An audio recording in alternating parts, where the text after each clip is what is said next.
प्रदेश के मुख्यमंत्री सुखविंदर सिंह सुक्खू ने बिलासपुर के जकात खाना में जनसभा को संबोधित किया। उन्होंने भाजपा पर कड़ा प्रहार किया। इस दौरान सीएम ने अपनी 15 माह की रिपोर्ट जनता के समक्ष रखी। कांग्रेस के पक्ष में मतदान करने का भी आह्वान किया। मैं एक आम परिवार से उठकर इस मुख्यमंत्री की कुर्सी के ऊपर पहुंचा हूं। मुझे उद्योग भी देखना है, लेकिन आम लोगों के हितों को अनदेखी करके मैं ऐसे से कोई समझौते नहीं करूंगा। और हमने ट्रक ड्राइवरों की सहमति से वो समझौता किया। वो सीमेंट कारखाना जो अदानी ने खरीद रखा था, उसमें किसी भी भारतीय जनता पार्टी ने आप लोगों के हित का ख्याल नहीं रखा। हमने आपके हित का ख्याल रखा, जबकि केंद्र में भारतीय जनता पार्टी की सरकार थी। दूसरा, बीबीएमबी का पानी हमारा, बीबीएमबी के साथ भागड़ा ब्यास के साथ लगते गांव से हम पानी नहीं उठा सकते।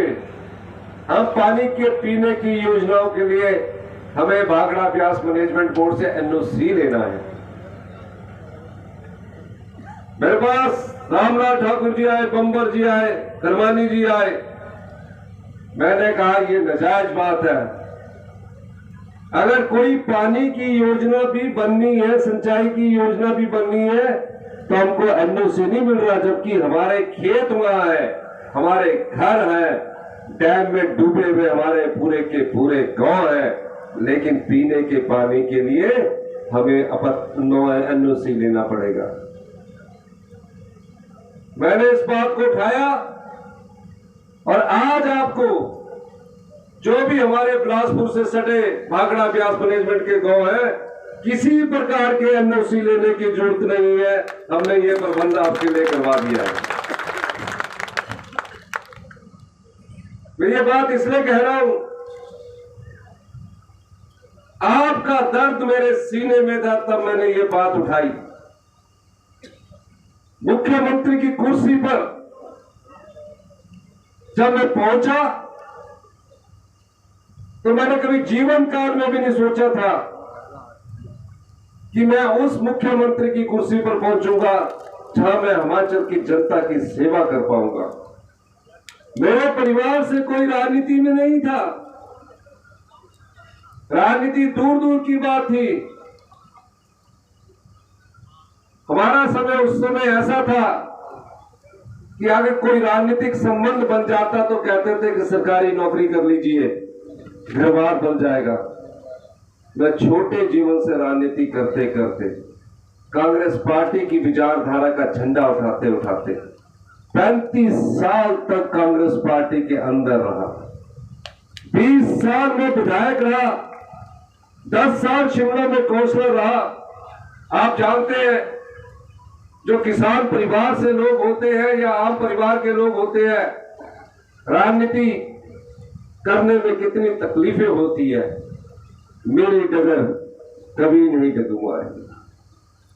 और जिस दिन मैं ऐतिहासिक रिज मैदान से शपथ ले रहा था, 11 दिसंबर 2023, मन में सिर्फ एक भावना थी कि मैं आम लोगों की सेवा कर सकूं, किसान की सेवा कर सकूं, महिलाओं को सम्मान दे सकूं, युवाओं को रोजगार दे सकूं। ग्रामीण अर्थव्यवस्था कैसे मजबूत हो। हम गांव में रहने वाले लोग हैं, 90% हमारे परिवार गांव में रहते हैं। गांव में हमारी शहरों जैसी सुविधाएं हैं। हमने कहा गांव में रहने वाले व्यक्ति के हाथ में पैसा पहुंचना चाहिए। जो मेरे से चर्चा करने वाले अधिकारी थे, उनको जो मैं कह रहा था उसमें अड़चने पैदा हो रही थी। मैंने कहा हम गाय पालते हैं, भैंस पालते हैं, 32 रुपए किलो गाय का दूध मिल्क फेडरेशन खरीदती थी। मैंने उसको बढ़ाकर 45 रुपए किया, प्रति लीटर 45 रुपए के हिसाब से मिल्क फेडरेशन गाय का दूध खरीदेगी और भैंस का 55 रुपए के हिसाब से खरीदेगी। फिर गाय भैंस पालने वाले के पास गोबर भी होता है। हमने कहा जो यूरिया का प्रयोग नहीं करेगा, गोबर से गेहूं की खेती करेगा, गोबर से मक्की की खेती करेगा, 2 फसलों का, हम उससे गेहूं हिमाचल प्रदेश सरकार 40 रुपए किलो खरीदेगी और मक्की 30 रुपए किलो खरीदेगी। ये योजनाएं आपके लिए है, आपके हाथ में पैसा पहुंचे। मनरेगा की दिहाड़ी 240 रुपए है, हमने सीधे 60 रुपए की बढ़ोतरी की। अब 300 रुपए के हिसाब से मनरेगा की दिहाड़ी 1 अप्रैल 2024 से मिलनी शुरू होगी। फिर और पैसा बचा, हमने अपनी बहनों का हाथ मजबूत करने के लिए प्यारी बहना सुख सम्मान निधि योजना की शुरुआत की। क्या है ये योजना? 18 साल से ऊपर की जो बेटी या हमारी बहन जिसकी उम्र 18 साल पार कर चुकी है, उसको हिमाचल प्रदेश सरकार हर महीने जब तक उसके शरीर में अंतिम सांस बची होगी 1500 रुपया हर महीने देगी। मैं आप लोगों को पैसा आप में बांट रहा हूं, मैं कोई अपने लिए नहीं कर रहा। ये आपका पैसा है जो हमने रोका है। कभी सोचा कि कोई सरकार 15 महीने पुरानी सरकार होगी, इतनी बड़ी योजना रहेगी, ओल्ड पेंशन स्कीम देगी, दूध उत्पादकों को 45 रुपए किलो दूध देगी, 1500 रुपए अपनी बहनों को देगी, मनरेगा की 7 रुपए दिहाड़ी बढ़गी। उसके बाद मैं अपने बुजुर्गों के लिए भी एक योजना लेकर आया हूं। मैं देश के प्रधानमंत्री से मिला, मैं देश के गृह मंत्री से मिला, मैं देश के वित्त मंत्री से मिला। मैं गुहार लगा रहा था अपने प्रदेश के लोगों के लिए कि जिस तरह गुजरात में आपने और उत्तराखंड में स्पेशल रिलीफ पैकेज दिया है, कम से कम हमें तो दीजिए। कान में जून तक नहीं रहेंगी और मुझे वापिस निराश हाथ होकर लौटना पड़ा।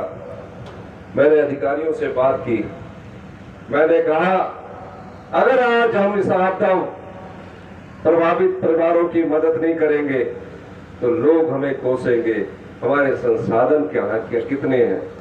हमने 4500 करोड़ रुपए का आपका राहत पैकेज दिया और 2 महीने के भीतर हमने सारी सड़कें, पीने के पानी की योजनाएं और जहां बिजली गुल थी उनको ठीक करवाया।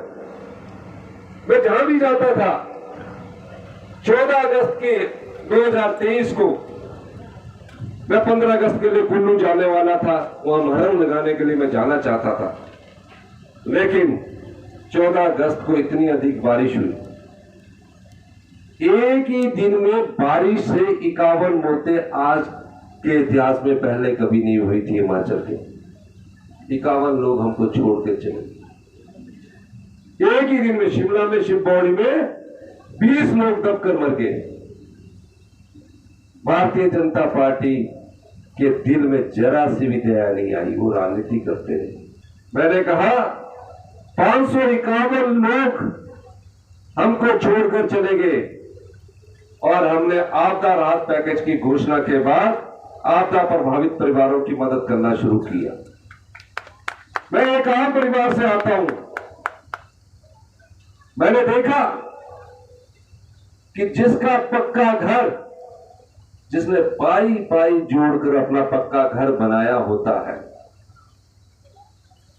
अपने सपने सुजोए होते हैं, रात के खाने के बाद अचानक तेज बारिश आ जाए, आप अंदाजा लगाइए, वो सिर्फ अपनी जान बचाकर भागे, पीने के पानी का गिलास भी उन पक्का घर वालों के पास नहीं रहा।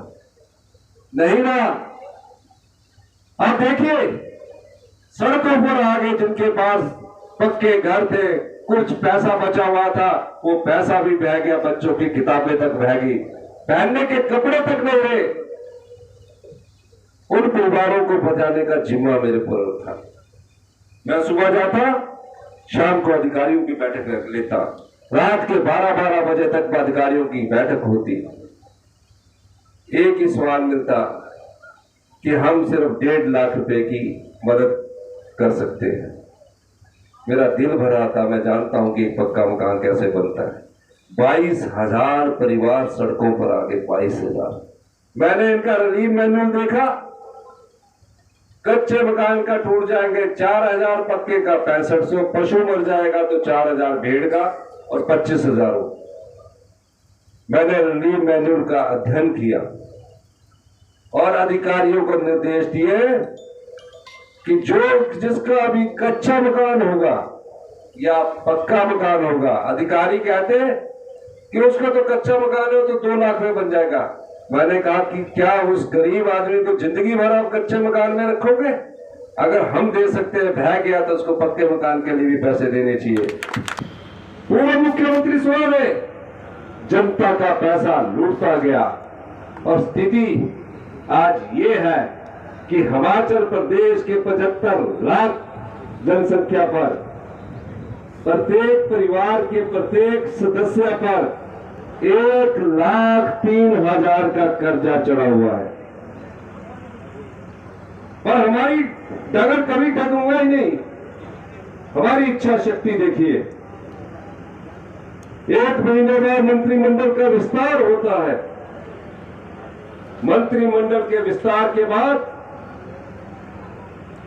हमारे पास समस्या ये आन पड़ी, क्या सरकारी कर्मचारियों को ओल्ड पेंशन स्कीम देनी चाहिए या नहीं देनी चाहिए। कई अधिकारी आकर लेखा जोखा रखते, प्रदेश कंगाल हो जाएगा, आप तो भी पूरी नहीं दे सकेंगे। मैंने कहा मैं भी एक कर्मचारी का बेटा हूं। जो आप आंकड़े और तर्क दे रहे हैं, ये मैं इसके बिल्कुल विपरीत हूं। और हमने कहा सरकारी कर्मचारी और सरकार का कितना अंशदान केंद्र सरकार के पास पड़ा है? उन्होंने कहा 9,000 करोड़ रुपए पड़ा है। मैं वहां गया, वित्त मंत्री से बात की कि हम अपने सरकारी कर्मचारी और अधिकारियों को ओल्ड पेंशन स्कीम देना चाहते हैं, आप कृपा करके हमारा 9,000 करोड़ रुपया वापस कीजिए। महज आश्वासन मिला। मैंने कैबिनेट की बैठक बुलाई, अधिकारियों ने आपत्ति प्रकट की।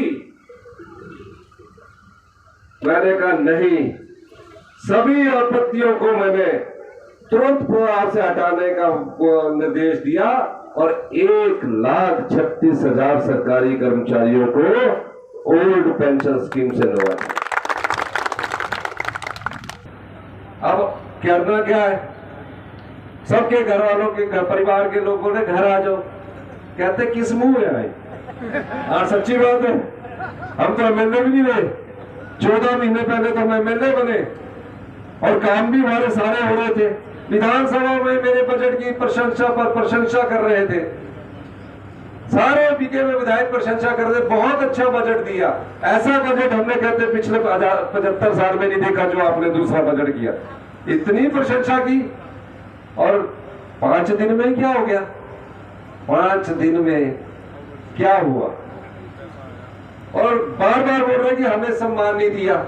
तो जो विधानसभा की आपकी कैसेटें हैं प्रशंसा करने की, वो झूठी थी। वो सम्मान में से पूरा ले गए। जो उनके अधिकारी उनकी विधानसभा में लगने चाहिए थे, मैंने सब लगाए, पैसा थोक में दिया, लेकिन वो सम्मान के भूखे नहीं थे। सिर्फ भारतीय जनता पार्टी की जो अटैची थी उसके सम्मान को देखकर भूखे हुए। सर अटैची जो भरी हुई थी ना नोटों की, वो सम्मान देखा उन लोगों ने। और एक और विचित्र घटना, आजादी के बाद ये पहली ऐसी घटना है जिसमें 3 निर्दलीय विधायक बोल रहे हैं विधानसभा के गेट के बाहर बैठ के कि हमारे इस्तीफे लो। आजाद उम्मीदवार तो कांग्रेस के को भी समर्थन दे सकता है, बीजेपी को भी दे सकता है। भले मान तो क्या जरूरत है, अगर हमारी सरकार नहीं होती तो बीजेपी को समर्थन देते। वो खड़े होकर बोल रहे हमारे इस्तीफे लो। इतना अधिक पैसा लिया कि आजाद उम्मीदवारों को भी इस्तीफा देने के लिए मजबूर होना पड़ा। इतना अधिक पैसा दिया। अब कोर्ट में चले गए, हाई कोर्ट में, और बोला हमारा इस्तीफा लो। वो इसलिए तड़प रहे कि उनको जो दूसरी किस्त मिलनी है ना, वो इस्तीफे के बाद मिलनी है। पहले नहीं मिलनी है। और इनकी टैचियां जा सकती थी वो भी मुझे पता है। ये बिके हुए विधायक है। हम 35 साल 40 साल से कांग्रेस पार्टी में रहे हैं। रामलाल ठाकुर जी जानते हैं। हम पार्टी के अंदर विरोध भी सहन करते थे और बातचीत के द्वारा रास्ता भी निकालते थे। हमने कभी अपना ईमान नहीं बेचा। लेकिन सवाल आज आपके सामने सबसे बड़ा यह है कि जिस चुनाव में आप जा रहे हैं, जब आप वोट डालने जाएंगे और आपको वोट छीनने की क्षमता जो भारतीय जनता पार्टी ने की है, उसको सबक सिखाना है।